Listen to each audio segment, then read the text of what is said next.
दोस्तों, लैपटेक्स में आप सभी का स्वागत है। मैं नासिर आपके साथ आज हाजिर हूँ एक नए केस स्टडी के साथ। ये हमारे पास एक बोर्ड आया हुआ है डेल 5537 का, जिसका कि पार्ट नंबर है LA-9981P।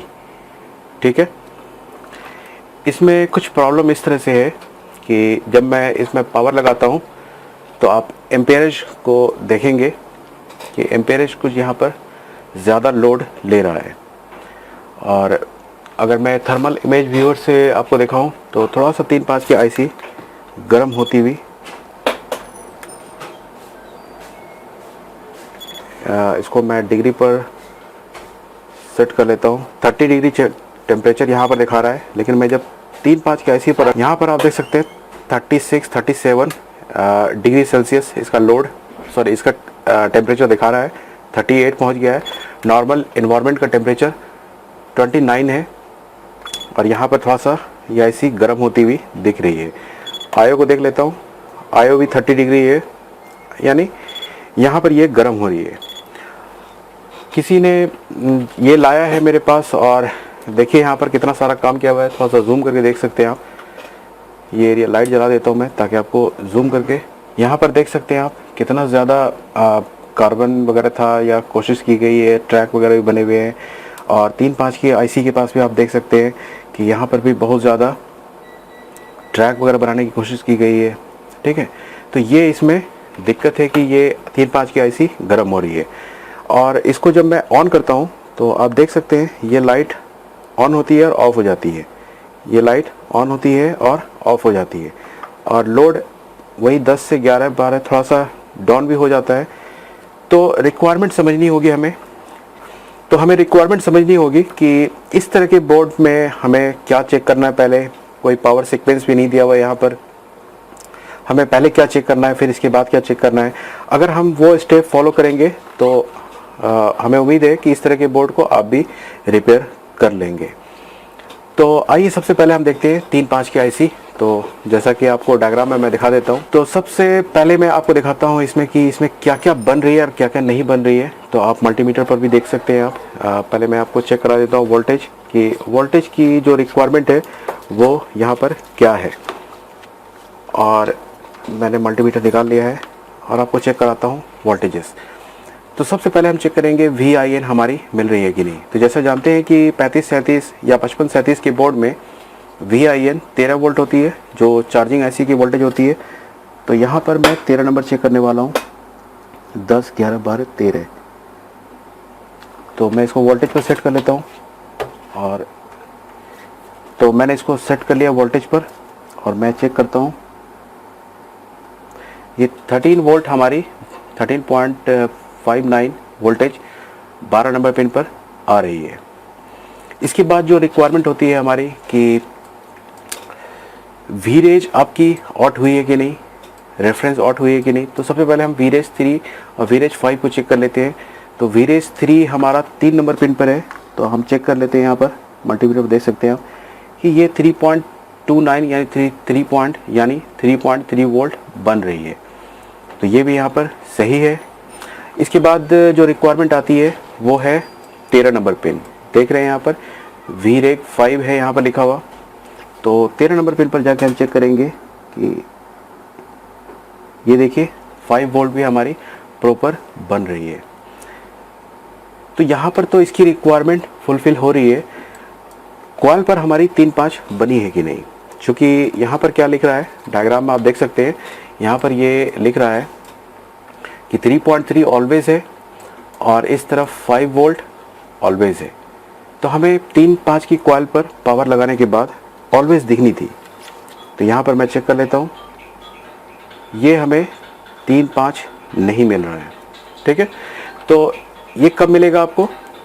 सबसे पहले इसकी जो रिक्वायरमेंट है कि पहले इंटरप्ट जनरेट होगी। तो जैसा कि मैंने पहले भी वीडियो डाल रखा है यूट्यूब पर कि 3-5 का पूरा फंक्शन मैंने, तो जैसे कि रिक्वायरमेंट है कि आपको ट्रिप की वोल्टेज पहले बननी चाहिए। तो नए बोर्डों में ये CS के नाम से पिन आ रहा है। तो 1 नंबर पिन पर आप वोल्टेज देख सकते हैं 1 वोल्ट मिल रहा है, यानी हमारी ट्रिप भी काम कर रही है। दूसरा आप देख सकते हैं 5 नंबर पिन है, 5 नंबर पिन को मैं चेक करा देता हूँ। ये भी 1.1 वोल्ट बन रही है, यानी ट्रिप हमारी अनेबल कर रही है इस आईसी को।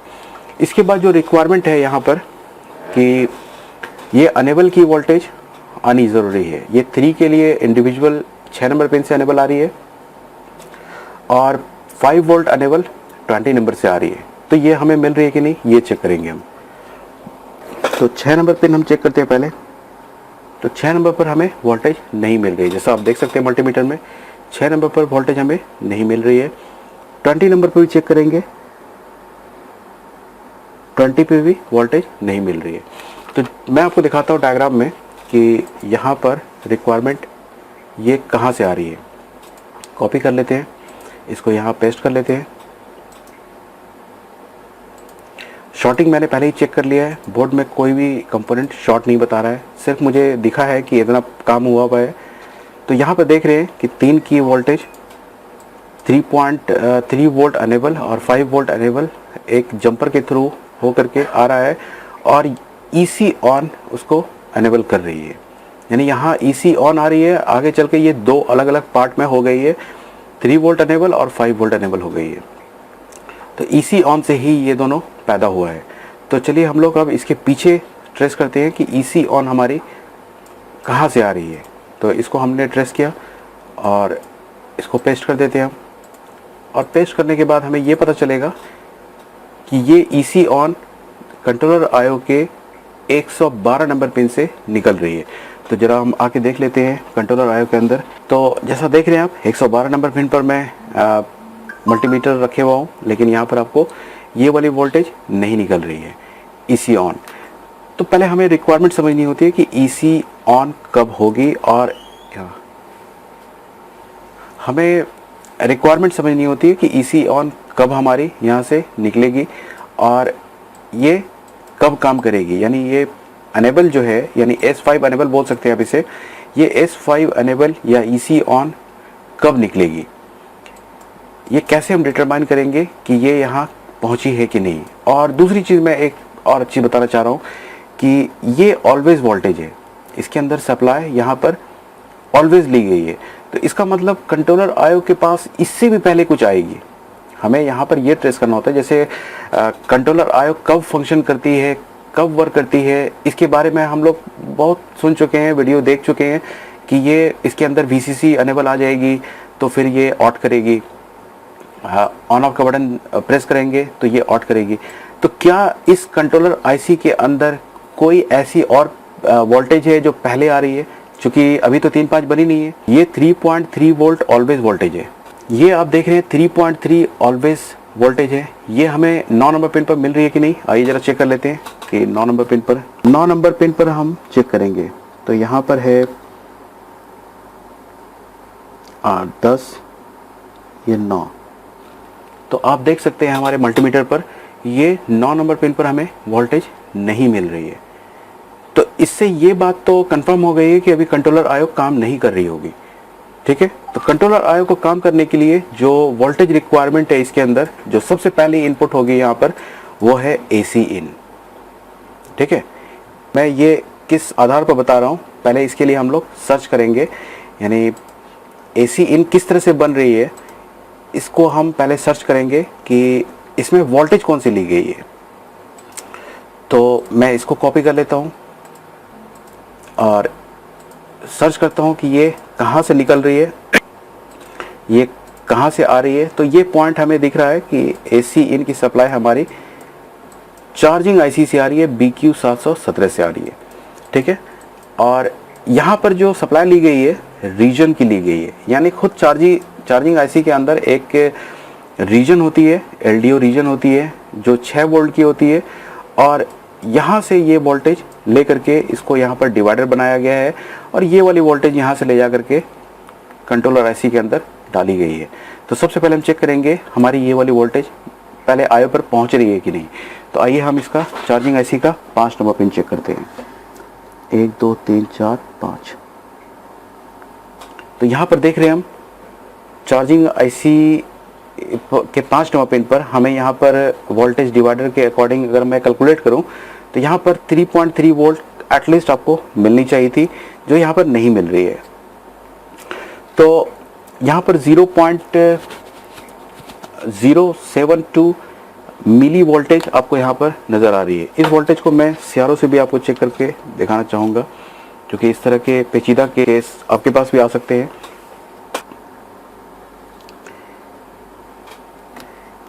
यहाँ पर मैंने पावर लगाया है और कोई भी हरकत नहीं है। मैं एक बार ऑटो कर देता हूँ, तो आप ये देख सकते हैं, इसी को ग्लिच कहते हैं। ठीक है, ये ग्लिच है जो कि एक स्ट्रेट लाइन होनी चाहिए। मल्टीमीटर पर ये आप नहीं पकड़ पाएंगे कि ग्लिच है। अगर बहुत अच्छा ट्रू आरएमएस मल्टीमीटर भी यूज़ करते हैं आप, तो आपको ये नहीं बता पाएगा कि ये साइनसोइडल वेव जो बन रहा है डीसी लाइन में, ये साइनसोइडल वेव आपको नहीं आना चाहिए था।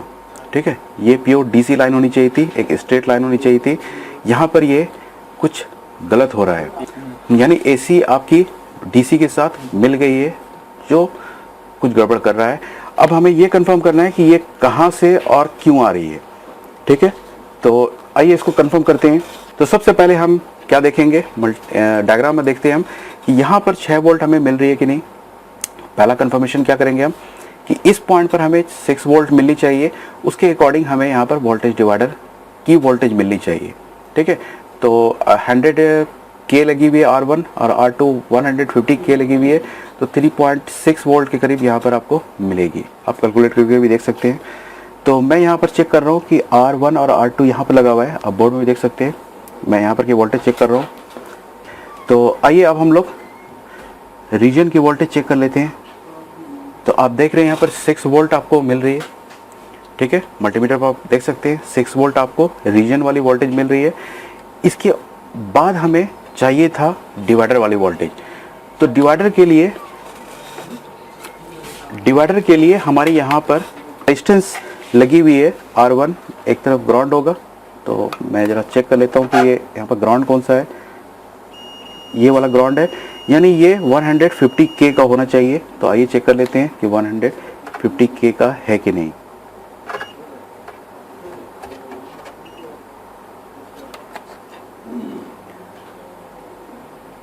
यहाँ पर ये 1 किलो ओम दिखा रहा है सिर्फ। तो आइए इसका पहले मैं इस रेजिस्टेंस को निकाल के देख लेते हैं। ठीक है, आइए अब इसकी रेजिस्टेंस को पहले निकाल के हम लोग वैल्यू चेक कर लेते हैं कि ये वैल्यू सही आ रही है कि नहीं।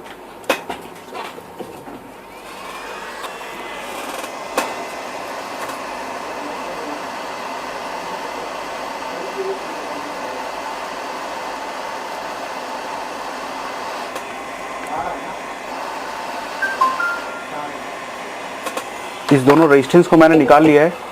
अब मुझे इसकी वैल्यू चेक करनी है, क्योंकि ये वैल्यू ही मेन है। यहाँ पर ये ग्राउंड वाला एरिया है। मैंने जैसे आपके यहाँ पर मल्टीमीटर पर देख सकते हैं, आप यहाँ पर देख सकते हैं ये वाला ग्राउंड है और यहाँ पर हाई इम्पीडेंस आनी चाहिए, लेकिन अभी भी ये 1.2 किलो ओम ही आ रही है। क्योंकि देखिए ये काफ़ी सेंसिटिव और काफ़ी डिफ़िकल्ट केस होता है। इस तरह की जो ऑन होकर के ऑफ होने वाली दिक्कत होती है, शॉर्टिंग ढूंढते रहते हैं 3-5।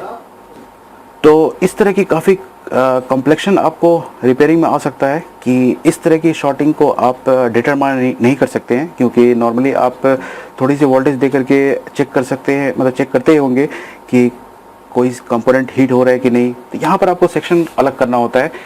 यहाँ पर ये देखना होता है किसकी वजह से शॉर्टिंग आ रही है। तो यहाँ पर मैं इसको दोबारा लगा देता हूँ, इस रेजिस्टेंस को जो मैंने निकाली है, क्योंकि ये बिल्कुल सही है। बाहर भी मैं इसको चेक कर चुका हूँ।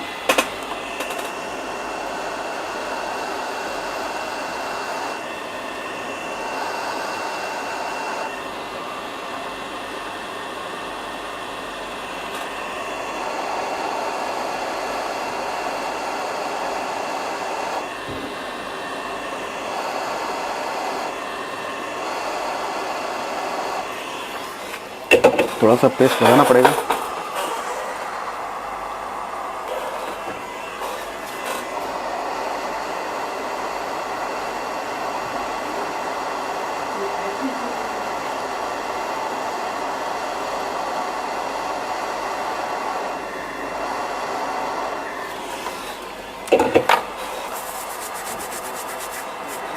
तो रेजिस्टेंस तो मैंने दोबारा वापस लगा दी है, लेकिन फिर भी हमें ये वैल्यू ठीक नहीं हो रही है।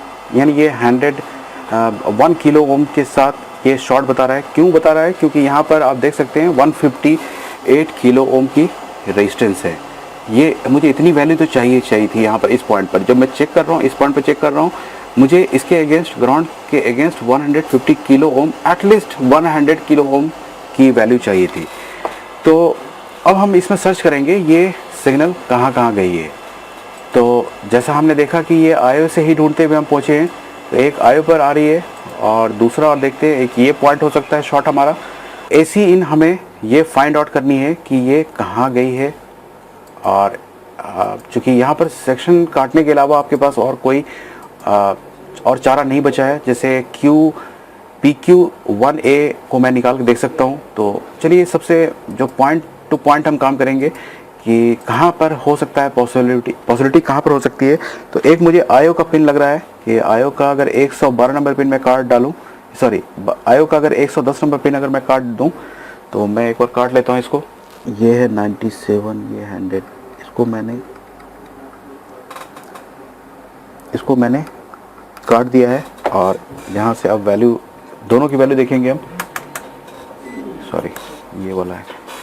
अब मैं चेक करूँगा कि ग्राउंड से ये कैपेसिटर था और ये कैपेसिटर की वैल्यू आप देख सकते हैं हाई हो गई है।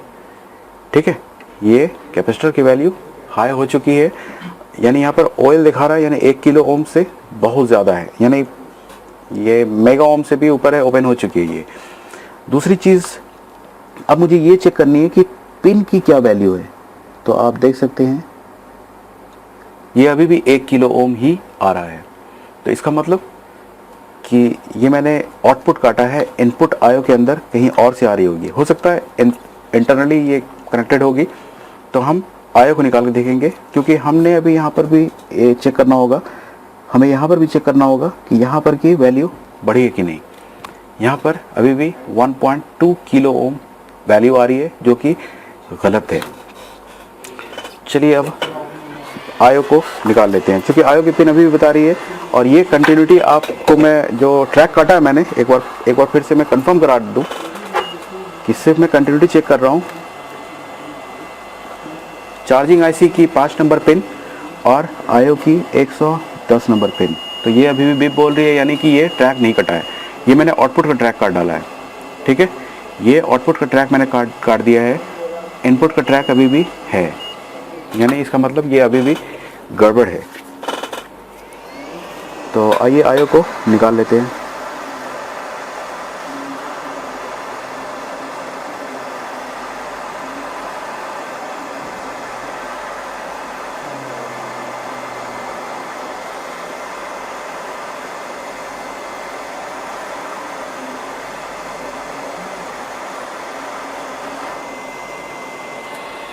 आयो हमने निकाल ली इसकी, और अब मैं इसकी 110 की वैल्यू को चेक करूँगा। आप देख सकते हैं ये ऑयल दिखा रहा है, यानी ओवर लिमिट हो गई है।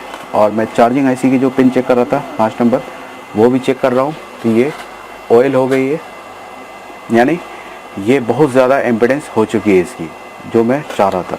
अब जो हम लोग ट्रेस कर रहे थे बोर्ड में कि जो वोल्टेज हमें नहीं मिल रही थी एसी इन की, ये अभी हमें मिल रही है कि नहीं। इसमें जो हम ट्रेस कर रहे थे कि एसी इन की सप्लाई हमें नहीं मिल रही थी, वो अब मिली है कि नहीं, वो चेक करेंगे हम। तो आइए चेक कर लेते हैं।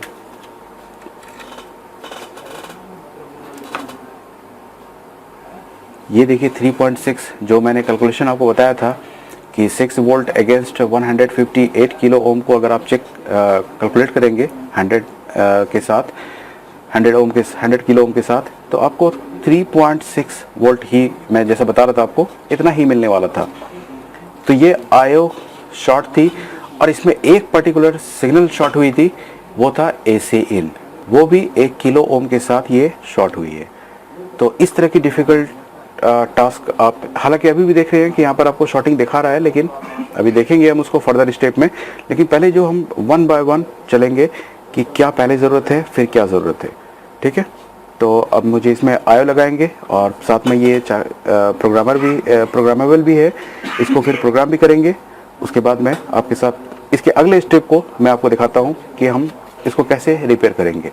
तो इसमें मैंने अब आयो को प्रोग्राम कर दिया है और ये देख सकते हैं ये इसकी प्रॉब्लम वाली आयो है, जिसकी वैल्यू आपको मैंने चेक करवाई थी कि 1 किलो ओम आ रही थी और वोल्ट हमें AC इन की सप्लाई नहीं मिल रही थी। तो अब हम लोग चेक करेंगे कि AC इन की सप्लाई हमारी, ये देख रहे हैं 3.6 वोल्ट मिल चुकी है और आयो के लिए इनपुट बन के जा चुकी है।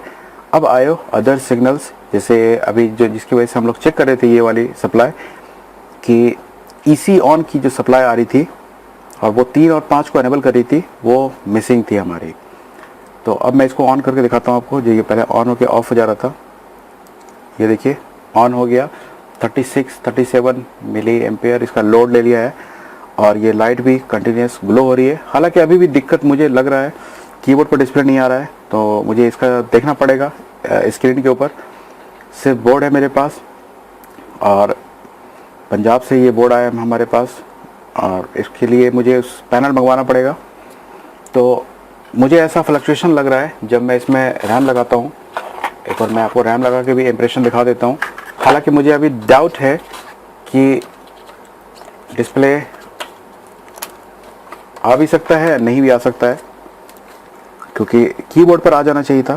तो कुछ मॉडलों में कीबोर्ड पर नहीं आता है। तो आप देख सकते हैं 56, 57, 48, 45 यानी ठीक ठाक इम्प्रेशन फ्लक्चुएशन हो रहा है, जिससे ठीक ठाक एम्पेयरेज फ्लक्चुएशन हो रहा है, जिससे मुझे लग रहा है कि डिस्प्ले आ चुका है।